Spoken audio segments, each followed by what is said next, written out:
je m'appelle Audrey, je suis du 84 à Cucuron. Je suis aujourd'hui dans la rue avec les Gilets jaunes, avec les soignants. Où sommes-nous là? À Fort-Calquier. À Fort-Calquier. Sur le rond-point de Fort-Calquier. Oui, alors je ne suis pas du coin, donc je ne sais pas exactement où on est. L'Intermarché, je crois.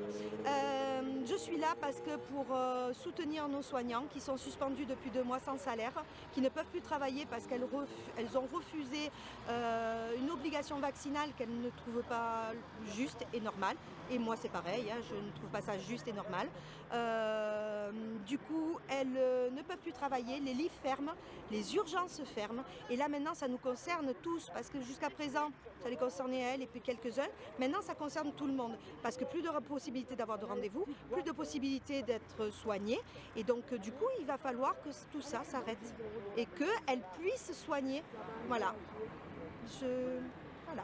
Et puis, outre le fait, il y a tout le reste de ce que se battent les Gilets jaunes avec ces augmentations de gaz, d'électricité, où nos personnes âgées, il faut y penser à eux. Elles ont des petites retraites pour beaucoup et elles vont plus pouvoir se chauffer, elles vont finir par tomber malades et elles seront plus soignées. Donc on fait quoi maintenant? On attend quoi? Que tout le monde meure pour un soi-disant notre bien-être. Voilà.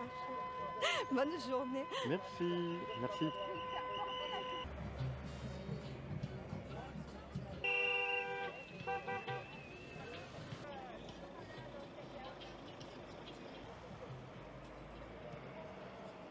Bonjour, je suis Geneviève, Gilets jaunes Marseille Centre.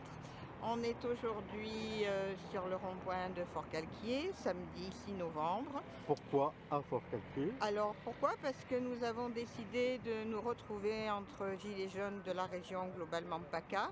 Donc ici évidemment il y a des Gilets jaunes de Fort-Calquier. Il y en a aussi qui sont venus rejoindre le groupe du Canet des Morts. Il y en a de Bandol. Cet après-midi peut-être de Marignane, etc. De toute façon ça va s'écouler toute la journée. Donc cette initiative elle a été organisée par les Gilets jaunes de Fort-Calquier. Donc on a décidé de les rejoindre. Et comme nous entretenons tous les lundis soirs des visios dans lesquels nous échangeons nos points de rencontre, voilà, donc aujourd'hui c'était Fort-Calquier, plus précisément, et de mobiliser notre action autour de la permanence de M. Castaner, à qui on a des choses à dire. Nous allons bientôt aller le voir d'ailleurs, non? Voilà, enfin le voir précisément non, mais nous allons nous diriger vers sa permanence. Voilà. Nous sommes à quelques jours du 3e anniversaire des Gilets jaunes. Oui, tout à fait. Vous avez prévu quelque chose? Oui, alors les différents points de lutte ont prévu différentes actions. Nous à Marseille, je parle de Marseille parce que là je suis Gilets jaunes centre-ville. À Marseille, donc le 19 novembre, nous allons organiser une descente au flambeau. Qui partira de la Canebière jusqu'au Vieux-Port et plus peut-être, ça dépend du nombre que nous serons. Auparavant, le 17, il y aura une fête entre guillemets commémorative à Bandol. Donc nous les rejoindrons, on est en lien constant avec ceux de Bandol. Oui, voilà, tout à fait, il faut remettre cette date en actualité, surtout par rapport au massacre, au sinistre et aux violences policières que ça a entraîné.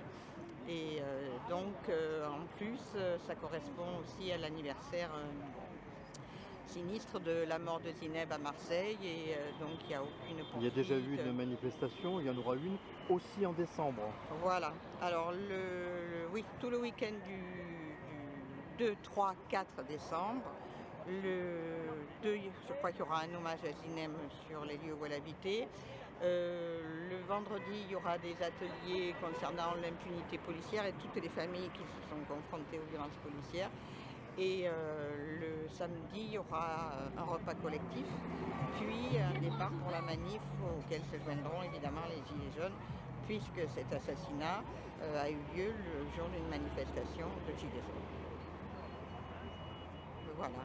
Et voilà, donc on est autour de ces dates, tout ça s'est réuni et donc là, on espère qu'on va passer une journée déjà elle est très positive parce qu'on rencontre d'autres Gilets jaunes, etc. On peut se mettre d'accord sur nos objectifs aussi et voilà comment faire face à cette casse sociale qui est organisée, notamment avec la réforme du chômage, la réforme des retraites et l'aumône humiliante des 100 euros, etc.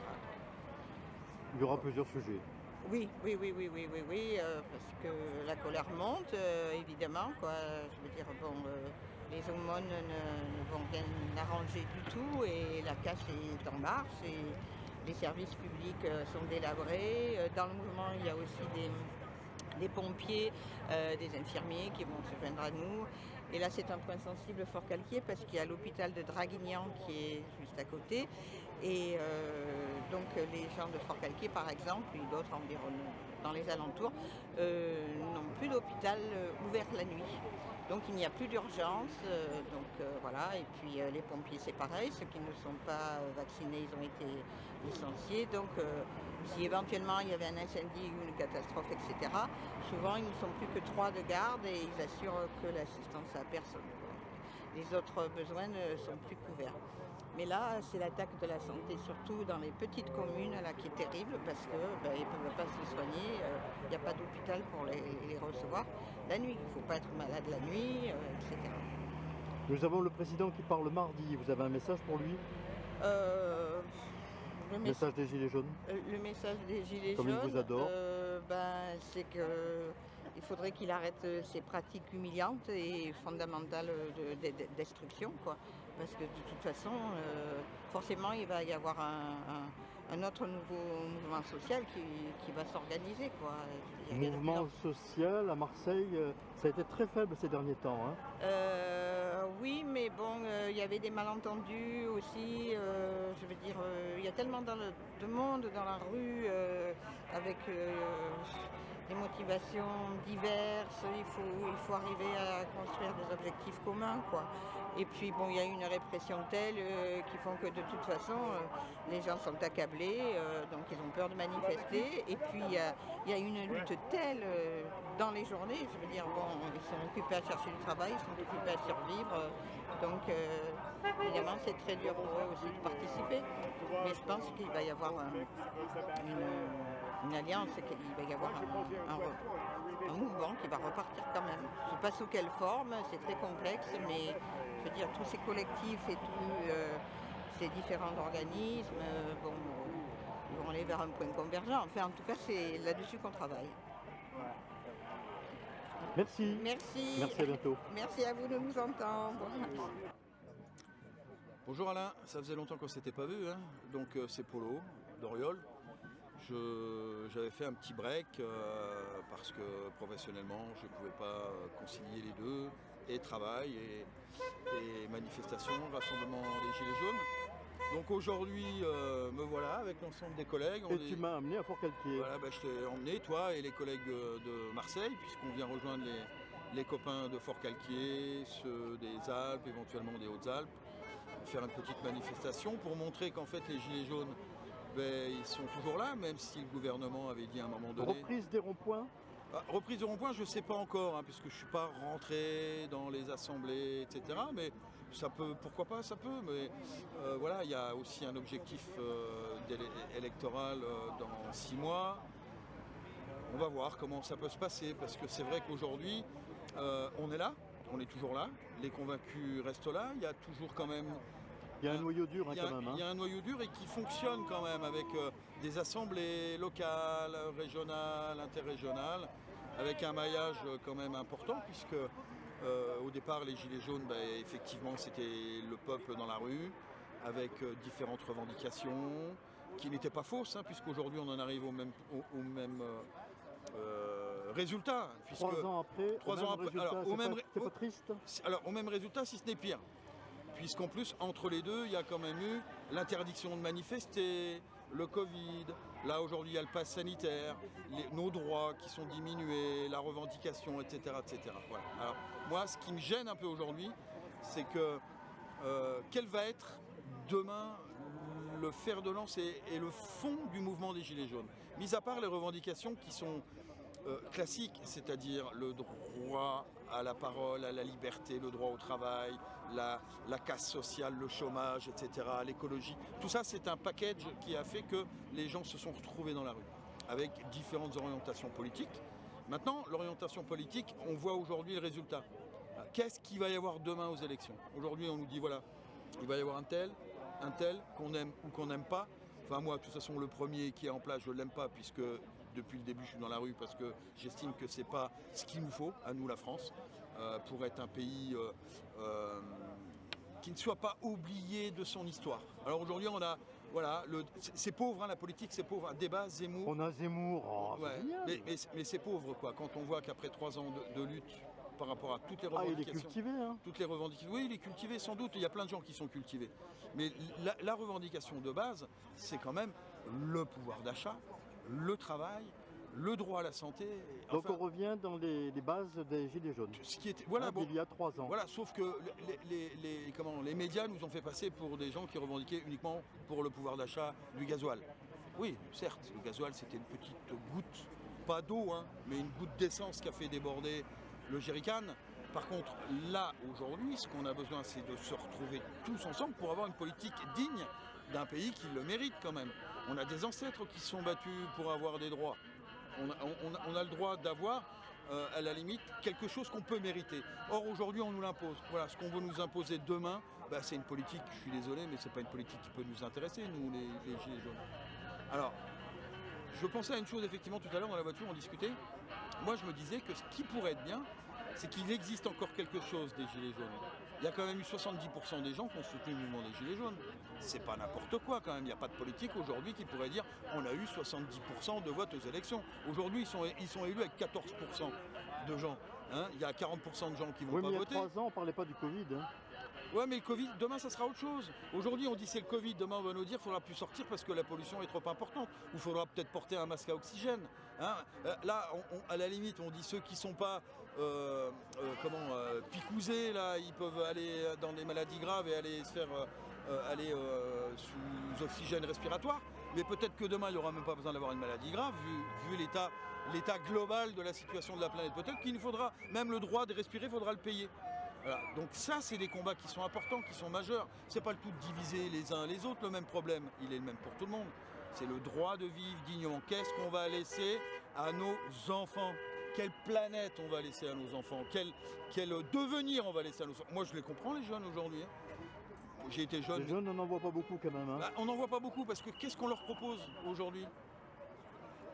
Déjà, on les a conditionnés dans un système qui fait que bah, c'est Internet, c'est le téléphone, c'est si, donc ils sont un peu enfermés dans leur outil. Après, derrière, moi, je me mets à leur place. Moi, demain, on m'avait dit, mais attends, du travail, bah, il n'y en a pas, ou alors il faut que tu travailles pour la misère, hein, parce que c'est ça en fait. Hein. Demain, on va faire travailler les jeunes, je crois que c'est 500 € pour 20 heures par semaine, hein. Donc là, c'est les nouveaux esclaves en fait. Hein. C'est bien beau de dire on va donner un peu d'argent aux jeunes. Non, non, c'est pas comme ça qu'il faut faire. C'est donner du travail, libérer le travail. Les gens à 60 ans, ils ont le droit d'avoir une retraite digne. À 60 ans. Moi, quand j'ai démarré dans la vie active, le contrat avec l'État, c'était retraite à 60 ans. Retraite calculée sur les 10 meilleures années. Eh bien, en l'espace, moi j'en ai 59 aujourd'hui, je vais arriver à 60. C'est plus 60 ans de travail, c'est 64 ans. C'est plus les 10 meilleures années, c'est les 25 meilleures années. J'ai déjà perdu 30% de mon pouvoir d'achat minimum par rapport aux retraités d'avant. Mais laissons la place aux jeunes. Si on veut libérer la place aux jeunes, eh ben, on remet la retraite à 60 ans. Celui qui veut travailler plus, c'est pas un problème. S'il veut travailler plus longtemps, il travaillera plus longtemps. Maintenant, celui qui veut partir à 60, qui se sent fatigué, ben, qui partent avec une retraite digne. Et là, ça va libérer automatiquement de l'espace pour que les jeunes puissent aller au boulot. Bon, voilà. On dit que les Gilets jaunes ne font pas de politique, mais là tu fais de la politique, là depuis tout à l'heure que Mais la politique- je discute avec toi depuis ce matin, tu fais de la politique. Alors la politique, sans parler de parti, sans parler de droite, de gauche, d'extrême, de machin, de trucs, la politique en fait, c'est ce qui nous fait vivre tous les jours. Les gens peuvent se désintéresser. Moi je me suis désintéressé de la politique pendant 20 ans. Pendant 20 ans je ne votais plus. Et pourquoi? Parce qu'en fait on m'imposait des gens pour lesquels je ne voulais pas voter. Mais on me les imposait quand même. Et après on me dit ah, mais tu vas pas voter, c'est antidémocratique, c'est anti tout ce que tu veux. Effectivement, je reconnais qu'après 20 ans, j'ai pas voté. Ça n'a pas changé les choses. En même temps, ça a empiré. Alors qu'est-ce qu'il faut faire? Alors bien sûr qu'on se mêle de la politique, mais la politique, de toute façon, elle s'occupe de nous. Si nous, on ne s'occupe pas d'elle, c'est elle qui va s'occuper de nous et qui va gérer notre vie. Bien sûr, Voilà. bien sûr. Bon bah voilà, bah, il fait beau et puis on espère que de tout ça, il ressortira un élan quand même pas de lutte, parce qu'on n'est pas en lutte, on a l'impression d'être incompris vis-à-vis de la masse de la population. Dire ah bah tiens ils sont encore là, qu'est-ce qu'ils font, ils travaillent pas. Si, on peut bosser, on peut défendre aussi ses intérêts, pas spécialement pour soi proprement, mais moi aujourd'hui si je suis là encore, c'est pour mes enfants et mes petits-enfants, c'est les générations à venir. Qu'est-ce qu'on va leur laisser ? Qu'est-ce que les gens peuvent me dire aujourd'hui quand je leur réponds, mais qu'est-ce que vous allez laisser à vos enfants ? Vous les aimez vos enfants ? Est-ce que vous les aimez ? Bah oui, alors si vous les aimez, c'est pas le tout de les embrasser, découvrir de cadeaux, il faut se battre aussi pour leur vie de demain. Si on fait des enfants, c'est quand même pour laisser quelque chose derrière et qu'ils puissent vivre dans un environnement, je ne dis pas spécialement complètement sain, mais dans un environnement qui permette d'avoir une projection sur l'avenir. Aujourd'hui, on vit tous au jour le jour. Là, c'est le Covid, demain, ça sera autre chose. C'est la vague 5, on aura peut-être une vague 6, on aura peut-être une vague 7, une vague 8. Et qu'est-ce qu'on veut faire de nous ? Qu'est-ce qu'aujourd'hui on veut faire de nous ? Les gens qui portent un masque tous les jours, c'est ça qu'ils veulent, qu'on soit complètement divisé sur tous les préceptes de ce que fait une société digne à la limite. Voilà. Nous, ce qu'on veut, c'est de la dignité dans la société. Monsieur Macron va nous parler mardi, il va nous montrer le chemin. Bah écoutez, moi c'est simple, hein. Moi Macron je ne l'ai jamais écouté. Et je peux pas, c'est quelqu'un que je ne peux pas écouter, donc il pourra parler mardi. De toute façon, je n'ai pas besoin de l'écouter en direct, puisque les médias vont en faire la part belle pendant 2 semaines ou 3 semaines. Donc on aura le temps de le réécouter, d'écouter les phrases. Mais moi, c'est quelqu'un qui me fatigue et que j'ai pas envie d'écouter. Lui et les autres, hein, parce que les autres c'est pareil. Hein. Donc moi j'attends rien de Macron. J'ai jamais rien attendu de Macron et j'attends rien. En plus il lui reste 6 mois à faire. Donc un peu de cadeaux par-ci, un peu de cadeaux par-là pour faire croire que la mariée elle est belle. Mais non, je pense que, et je le pense sincèrement, c'est que l'avenir il est pas rose hein, quand même. Hein. Il est pas rose. Hein. Donc à nous de changer la couleur. Voilà. C'est pas une couleur politique, mais de changer la couleur du paysage, changer l'oxygénation du soleil un peu pour tout le monde. Et surtout une vie digne, quoi, des minimums sociaux qui soient dignes. Tu es optimiste quand même pour l'avenir ? C'est compliqué quand même. C'est compliqué. C'est compliqué. Hein. Je serai optimiste quand je verrai que dans la rue, là, en fait, ce soit plein de personnes et qui disent non. Bon, aujourd'hui, on a du mal à mobiliser quand même. Hein. C'est triste, hein, ça fait... tout en sachant que c'est notre avenir qui se décide. Mais bon, c'est comme ça. On va pas dire que je fais partie des causes perdues, même si depuis des années on perd beaucoup de choses. Mais non, on va rester avec l'optimisme du soleil et la couleur jaune. Ça marche. Merci Alain. Merci. À bientôt. Ciao, ciao. Pour un monde meilleur, même si Macron ne veut pas, nous on est là. Les travailleurs, et pour un monde meilleur, même si Macron ne veut pas, nous on est là. On est là, on est là. Même si Macron ne veut pas, on est là. Pour les travailleurs, et pour un monde meilleur, même si Macron ne veut pas, nous on est là. On est là.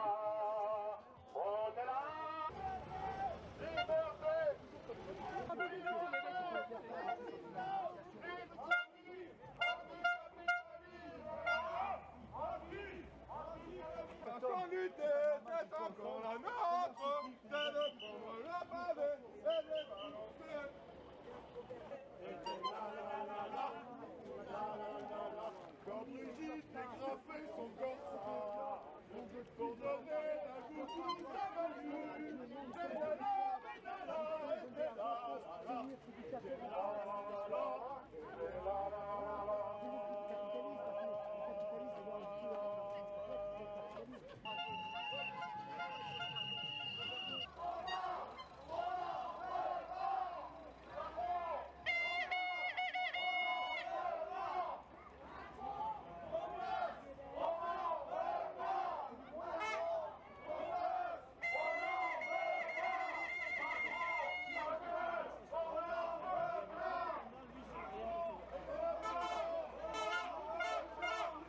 Ouais, donc JC du rond-point de Bandol, bon, beaucoup de gens me connaissent. Je suis gilet jaune depuis le début. La première fois que je suis sorti, c'était le 17 novembre, c'est-à-dire il y a 3 ans. Parce que je voyais que ça se passait très mal au niveau de la démocratie, de l'injustice en général. Et moi, j'ai horreur de l'injustice, je suis pour la justice. Donc nous, c'est plusieurs revendications, c'est toujours les mêmes, hein, les gilets jaunes. C'est la justice sociale, justice fiscale, la fin des privilèges et le RIC. Ça a toujours été la même chose. Alors là, effectivement, depuis le 1er novembre, il y a toutes ces augmentations. Je ne parlerai pas du pass sanitaire, enfin du pass politique, des répressions qui ont eu lieu avec ce système politique. On a perdu notre démocratie, on est en oligarchie aujourd'hui. Et bah, pourquoi on est ici? Parce que voilà, donc Forcalquier a décidé de faire une petite journée un petit peu amicale avec un peu d'ambiance, de la musique. Il y a un concert cet après-midi, il y a un repas partagé en début d'après-midi. Et évidemment, nous, Bandol, tous les mercredis, tous les vendredis, on est au rond-point pour justement essayer de retrouver notre liberté qu'on a perdue. La liberté n'est pas divisible. On a considéré que c'était important depuis 3 ans. Ça va faire 3 ans qu'on est sur le rond-point de Bandol. Et donc on continue comme ça et on ne lâchera pas parce que à partir du moment où on touche à notre vie au quotidien, on a touché aux enfants maintenant et ça. Il y avait va un loin. écho qui avait dit que le rond-point de Bandol était fermé, c'est faux. Non, non, ça n'a jamais été fermé. Jamais, Jamais. Jamais. On est toujours resté, on a fait de la fête de la musique alors que c'était interdit. On a fait le 14 juillet alors que c'était interdit. Tous les ans, on fait ça avec des concerts, avec feux d'artifice. On est peut-être le seul endroit où on fait des feux d'artifice alors que c'est interdit par le préfet. Nous, on continuera à faire la fête parce que c'est un moment aussi de jovialité, de fraternité. Nous, ce qu'on veut, c'est la fraternité. On ne veut pas de violence, nous. Nous, on est avec des retraités, avec des femmes seules, avec des gens en difficulté, avec des petits entrepreneurs. Oui, comme ici, quoi. Comme partout dans tous les petits villages de France et de Navarre, ce qu'on veut, c'est retrouver un peu de justice. Et ce qu'on veut, c'est que nos élus qui nous représentent défendent l'intérêt du peuple. C'est tout ce qu'on veut.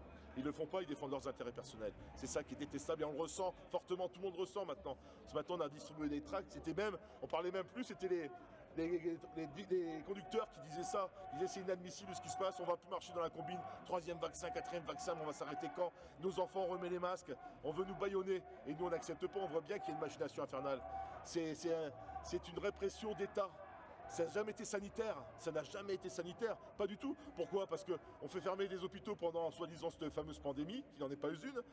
On enlève des infirmiers, des blouses blanches, on enlève des pompiers, on enlève des ambulanciers. Si c'était grave, on mettrait ces gens-là. On les a mis à l'honneur pendant des mois, on a tapé dans les mains, et aujourd'hui on les fout dehors, un coup de pied dans le derrière. C'est inadmissible. Si on ne se révolte pas maintenant, on ne se révoltera jamais. Mais révolte, ça veut dire quoi? C'est l'indignation. Non, c'est de l'indignation, c'est une révolte intérieure, c'est une révolte du cœur, c'est pas une révolte de violence, parce que la violence, de toute façon, on va pas gagner. Ils sont armés jusqu'aux dents, casqués jusqu'aux pieds. On va pas gagner, c'est pas ça qu'on veut. Nous, ce qu'on veut, c'est que le peuple nous rejoigne, parce que nous, on défend les valeurs de nos anciens, pour l'honneur de nos anciens qui se sont battus pour ces valeurs et pour nos futurs petits-enfants. Moi, j'ai 5 petits-enfants. Si je restais chez moi, mais qu'est-ce qu'ils me diraient plus tard, mes petits-enfants? Bah, papa, t'es resté chez toi, t'as rien fait. On nous a privés de liberté, toi, tu fais rien, c'est inadmissible. Donc, on continue le combat. C'est un combat long, difficile. Rejoignez-nous, ça va faire 3 ans. Le 17 novembre 2021, ça fait 3 ans qu'on est dans la rue. 3 ans, qu'on revendique toujours les mêmes choses. Et c'est toujours dans un bon esprit. C'est pas dans la violence. Bien sûr, la violence, on a tellement pris de gaz. On nous a éborgnés. Et Dieu sait qu'ici, c'est la patrie d'un ancien maire qu'on connaît bien, d'un ancien ministre qu'on connaît bien. Il nous a fait du tort, il nous a fait du mal, il nous a blessés physiquement, humainement. Il y a eu 26 éborgnés, 5 mains arrachées, 1800 incarcérés, des milliers, des dizaines de milliers d'amendes, de la violence, du sang partout sur les trottoirs. Oui, par exemple. Et ça, c'est lamentable, quoi. Et on n'oubliera jamais ça. Et ça, on l'a sur le cœur. Ne serait-ce que pour en penser à tous ces gilets jaunes de France qui se sont battus pour l'honneur du pays. Et on ne lâchera pas. Un message pour M. Macron qui vient nous parler mardi. Mardi, moi je m'attends à ce que le fait est qu'il va parler de la reprise de l'épidémie. Tu t'attends à quelque chose? Non, je m'attends à rien, parce que les 100 balles plus un mars, moi je préférais le mars que les 100 balles, il nous endort avec ça. En plus, c'est que des promesses. Il faut arrêter les promesses, moi je ne crois plus. Il y a tellement de livres qui sortent sur ce président-là, et des livres qui se rejoignent tous sur la même idée. Il nous a utilisés. D'ailleurs, au départ, c'est pas qu'il utilise, c'est qu'il vante un petit peu ce qu'il est. Voilà. Il endort un petit peu les gens, après il les utilise au maximum et après il les jette. Mais c'est un pantin, c'est pas. Oui, c'est une mondialisation. Mais la mondialisation, nous, ce qu'on veut, c'est retrouver nos traditions. Il a été mis à cette place pour. Oui, par Rothschild. Pour quelque chose. Et aujourd'hui, c'est les laboratoires. Maintenant, il n'y a plus d'entreprises en France quasiment. Tout est parti à l'étranger, en Chine notamment. Donc c'est les labos qui détiennent les finances. Et les banques et les labos, donc Rothschild, et puis les labos, Pfizer et compagnie. Et donc ça, ils financent ces chefs d'État maintenant, les laboratoires. C'est au-dessus du pétrole. C'est incroyable. C'est pour ça, ils veulent nous remettre une 3e dose, donc il va resserrer les boulons, il va remettre les masques aux enfants à partir de lundi, il va rebaïonner nos enfants. Mon petit-fils, j'étais le chercher à l'école l'autre jour avec un masque. Il y avait des cercles dans la cour. Donc, que faut-il faire quand les parents vont à l'école lundi avec leurs gamins masqués? Il faut pas accepter. Qu'est-ce qu'ils vont faire? Ils vont dire non. Il faut dire non. Tu rentres pas? Il faut dire non. Mais si tu es tout seul. Mais ça fait rien. Mais faudrait... On n'est pas tout seul, parce qu'on a peur, ils nous ont fait peur, ils nous ont mis la peur depuis 1 an et demi, avec des sanctions, avec des 135 € d'amende. Bientôt, c'est plus grave de ne pas mettre de masque que de se porter un pétard comme Benalla et d'utiliser un uniforme de policier. Il a pris 500 € d'amende, Benalla, uniquement 500 € avec un bracelet électronique. 1 an de prison. Là, il y a un gars 1 an de prison chez lui, quoi. 1 an de prison avec le bracelet, je ne sais même pas s'il a activé le bracelet. Il y a un gars qui a acheté une canette à Marseille, on était à Marseille l'autre jour, il s'est fait attraper. C'est inadmissible, on ne jette pas des canettes, moi je n'ai jamais fait. Et encore faut-il l'avoir vu sur place. Il a été sanctionné direct, il a pris 1 500 € d'amende. Benalla, il a des passeports diplomatiques, il s'est fait passer en costard comme un policier avec une arme à la poche. Il prend 500 € d'amende et 1 an de prison ferme seulement avec le bracelet. Puis il y en a un autre qui a pris 1 an ferme et qui est chez lui avec le bracelet. Est-ce qu'ils sont activés ces bracelets? On a vraiment un doute. Donc il y a vraiment une justice à 2 vitesses. Et nous on le ressent tout ça. On le ressent, on le voit comme citoyens français. Nous, ce qu'on veut, c'est sauver notre pays de cette oligarchie qui dirige, mais ils se dirigent eux-mêmes pour leur avenir financier. Ils s'assurent une retraite confortable, ils cumulent les mandats. Et après, ils vont vous enlever 5 € d'APL pour des gens qui ont des difficultés. Ils vont s'octroyer de 800 €, ils ont des aides au logement, hein, les députés. C'est passé ces aides-là de 800 à 1200 €. Qui c'est les cas sociaux là? Parce qu'ils nous traitent de cas sociaux, parce qu'il y a des aides, des gens qui ont vraiment besoin, qui sont aidés. D'ailleurs, c'est pas grâce à eux, c'est nos anciens qui se sont battus pour ces aides sociales. Et eux, ils veulent les détruire et ils s'octroient l'argent du peuple, grassement. Et alors moi, je me pose la question, qui c'est les cas sociaux là-dedans? Toute leur vie, ils vivent sur ce système. Et qu'est-ce qu'ils font? Vous les voyez dans la rue là? Nous, tous les week-ends, on est dehors. Ça fait 1 an et demi qu'on est dehors. Enfin, 1 an et demi, 3 ans, parce que depuis 1 an et demi, ça a été l'épidémie, soi-disant, la restriction. Et que des choses, c'est comme si on était envahi par un étranger, par un peuple étranger qui nous veut du mal. En fait, c'est notre gouvernement qui nous veut du mal. Et on le sent, on le sent. Là, il va parler comme Jupiter, c'est lui qui a raison. Il ne se sert même pas maintenant, les députés, ils sont 30 à voter des lois, alors qu'ils sont 577 à s'endormir à l'Assemblée nationale, le Sénat, c'est pareil. Mais vous êtes des hommes, vous êtes des femmes, défendez vos enfants au moins, ne serait-ce que vos enfants. Et puis vos anciens qui ont fait cette France, la France des villages, la France rurale, qui en défend ces valeurs-là, la fête. L'année dernière, au jour de l'an, ils nous ont puni, interdiction de faire la fête au jour de l'an. Ils ont mis 100 000 policiers, 100 000 forces de l'ordre dans la rue. Il n'y avait personne, même les chats, ils ne traversaient plus la rue. Qu'est-ce que c'est que ce pays-là? Où on va où là? Un message d'espoir pour finir. Message d'espoir, ben, là aujourd'hui. Aujourd'hui, c'est la fraternité, c'est la fête. Il y a de la musique, il y a des enfants, des personnes âgées. On se retrouve tous unis pour la même cause. C'est-à-dire que nous, on veut cette liberté, on veut retrouver cette liberté. Arrêtons avec ce passe-là, ce passe politique, ce passe de répression. Moi, je vais avoir 60 ans. Les gens ont peur. Les Français ont peur. À 60 ans, je suis obligé de sortir un papier pour boire un café. Ah oui, c'est oublié. Moi, je suis un ancien pompier de Paris. Je trouve ça lamentable ce qui se passe. Ouais. J'étais militaire, j'étais pompier de Paris et je subis cette répression. Alors que moi, j'étais un soldat du feu, j'ai défendu ces valeurs. Moi, j'ai porté le drapeau bleu, blanc, rouge pour les pompiers de Paris. Et moi, on m'impose de sortir un papier pour boire un café, d'aller au restaurant. Alors, je vais plus au restaurant, je vais plus au café, je vais plus au cinéma, je ne sors plus. Moi, ça va, je m'en sors parce que moralement, j'y arrive. Parce que justement, c'est dans ces réunions, dans ces rassemblements-là qu'on trouve un peu de liberté et qu'on se recharge. Mais le plus terrible, c'est que ce sont les jeunes qui croient. Terrible. C'est les jeunes qui ont leur passe. Ils ont du mal. Ils ont et du mal, les jeunes. À y aller, quoi. Il y a eu 300 suicides là, durant le 300 suicides oui, de jeunes. Il y a énormément de suicides. Regardez les psychologues, les pédopsychiatres qui dénoncent ça. Mais on étouffe. On va nous remettre le masque parce qu'il ne faut pas parler. Il ne faut pas s'échanger comme on fait là aujourd'hui. C'est pas bien, il ne faut pas dire la vérité. Parce que la vérité, elle n'est pas sur les plateaux de télé, hein, les amis. Hein. Les plateaux de télé, depuis 1 an et demi, c'est les mêmes que vous voyez, les mêmes médecins. Les médecins, ils sont devenus journalistes. Les journalistes sont devenus médecins, des spécialistes, vous les voyez sur tous les plateaux de télé. Et ils vous racontent la même salade. Parce qu'ils sont payés grassement par les laboratoires et par l'oligarchie, les chaînes qui s'unissent pour lutter ensemble, pour gagner au maximum sur le dos du peuple et taper sur les laboratoires et récupérer un peu l'argent des labos. Et puis ces dirigeants qui nous tiennent par le cou, quoi. C'est une catastrophe. Alors, un message d'espoir, on est toujours là, 3 ans après, et on continuera. Et on va gagner. Bientôt l'anniversaire. Et on va gagner bientôt le 17 novembre, c'est mercredi, hein, le 17 novembre, on va fêter les 3 ans des Gilets jaunes. C'est une triste fête parce qu'on aimerait mieux être à la maison. Oui, parce qu'il y a eu des morts. Il y a eu des morts, il y a eu des blessés graves, des éborgnés, etc., des amputés. Merci, monsieur Castaner. Voilà, par exemple, c'est un exemple, parmi tant d'autres. Il y en a d'autres, un préfet allemand et tout ça. Ouais. Et on a subi des violences terribles de la part de c'est pas les forces de l'ordre, c'est la force d'État. C'est la puissance de l'État qui nous a fait du mal. Donc nous, on va retrouver sereinement la liberté, sans violence. Et si on est nombreux, on va gagner. Et on va gagner. Je pense même que les Gilets jaunes, ils vont gagner, ils vont faire tomber ce gouvernement. Parce qu'on est puissant, on est très nombreux. Tous ceux que vous avez vus depuis 3 ans, ils sont toujours là. Ils sont peut-être pas toujours dans la rue parce qu'ils ont certainement la famille à s'occuper, le travail, comme moi le premier. Mais on est nombreux, on est des millions. Et on va faire tomber ce gouvernement. Beau message. Voilà. Merci. Merci bien, merci.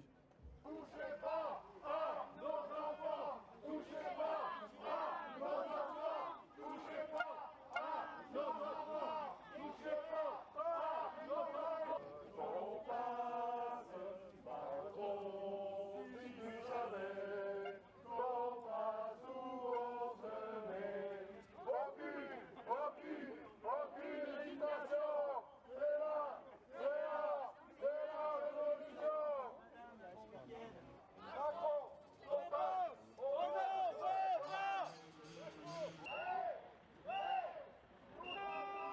Liberté, liberté, liberté, résistance, liberté, résistance, liberté, résistance, liberté, résistance, liberté.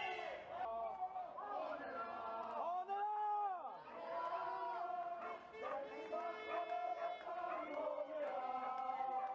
Pour l'avenir des travailleurs et pour un monde de venir, même si Macron ne veut pas nous, on est là.